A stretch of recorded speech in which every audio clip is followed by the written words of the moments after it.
Good morning, good afternoon, and good evening, wherever you are, whatever the time frame that's in existence in your own location. I sincerely pray that the mercy of God will locate you wherever you are, my dear friend. The topic for today is whom shall I send and who will go for us?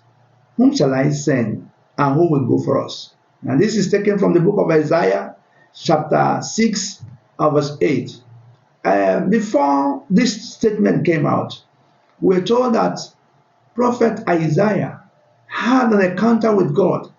He saw a revelation where the majestic God was seated on a throne that was high and lifted up.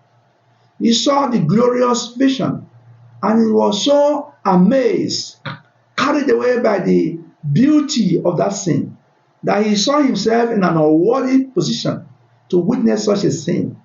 While he was lamenting concerning this, we are told that the angel of God came unto him.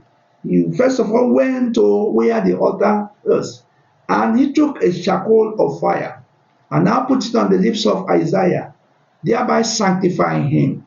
So thereafter, this sin, we're told that God now spoke. According to Isaiah, he said, I heard the voice of the Lord saying, whom shall I send? Or who will go for us? And what was the mission which God wanted to carry out? He has seen the rot in the land of Israel.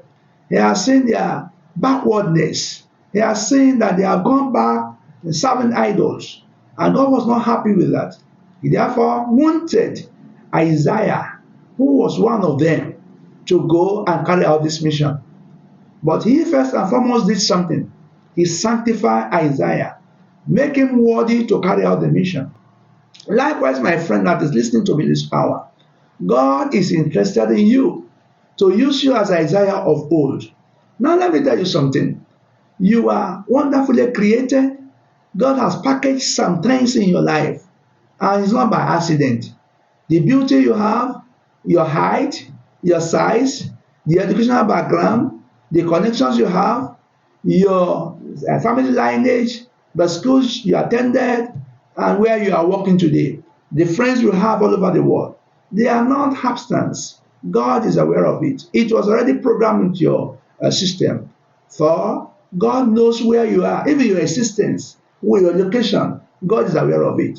And is reaching out to you as his child, that he has seen the rot in our society today, the corruption, the kidnapping, the killings, ritual killings, the oppression, war here and there, insecurity here and there, and God is not happy.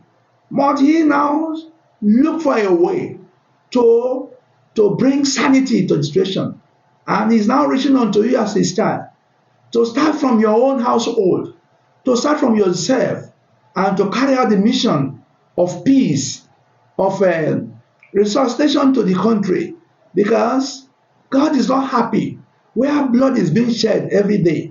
God is not happy where people are unhappy and being oppressed. God is not happy when people are suffering.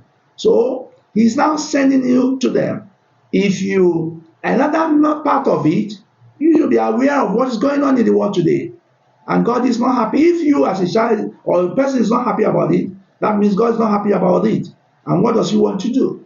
He wants us as his own to do what? To bring a change. What do I mean by change? You know, he says change. It's not when you carry gun or when you start creating problem that you want to bring a change. No. We need to speak to ourselves because the change has to start from us. And like Jesus said to his disciples, he said, go ye to Jerusalem and start the ministry there. From there to Judea, from Judea to Samaria, then to the entire world. What does that mean? You want us to start from our household.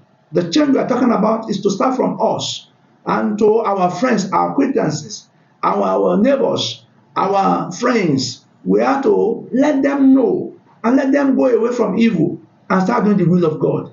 I want to give you an example of two people. First and foremost, I met a gentleman some years back on a prayer mountain, very short and very young guy. But he was a powerful servant of God. You know where he came from? He had lived his life. All his life has been under Ojuelegba Bridge in Yaba, Lagos. He was brought up there. But one day he had an encounter with Jesus Christ.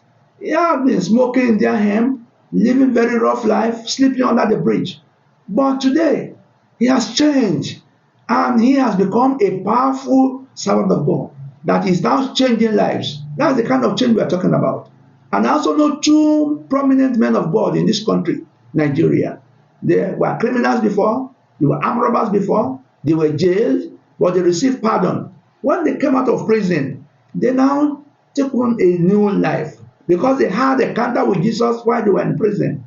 And from there, they were rebranded. Today, they are sent back to the prison, working there as ministers, operating and officiating in prison environment. What are they doing there? They have been sent back to their own criminals like them before. They are now, their mission is to do what? Change them and let them be fitable for the society and dissuade them from continuing with their nefarious activities. Therefore, my friend, you as my listener, I want you to know that God wants to use you. It is you that He wants to use to bring that change. And I want you to know that God has not made mistake by giving all that you have today. Where you belong is aware of it. All it takes to become a useful vessel unto me is already given to you. Therefore, children of God, as you listen to me today, do the needful. Reach out to your friends, the evil ones, let them change their ways. And those who you know they are doing good, encourage them. Don't be part of evil. Be an agent of change. Because when all of us get it right, everything will work for us. And there will be peace in our land.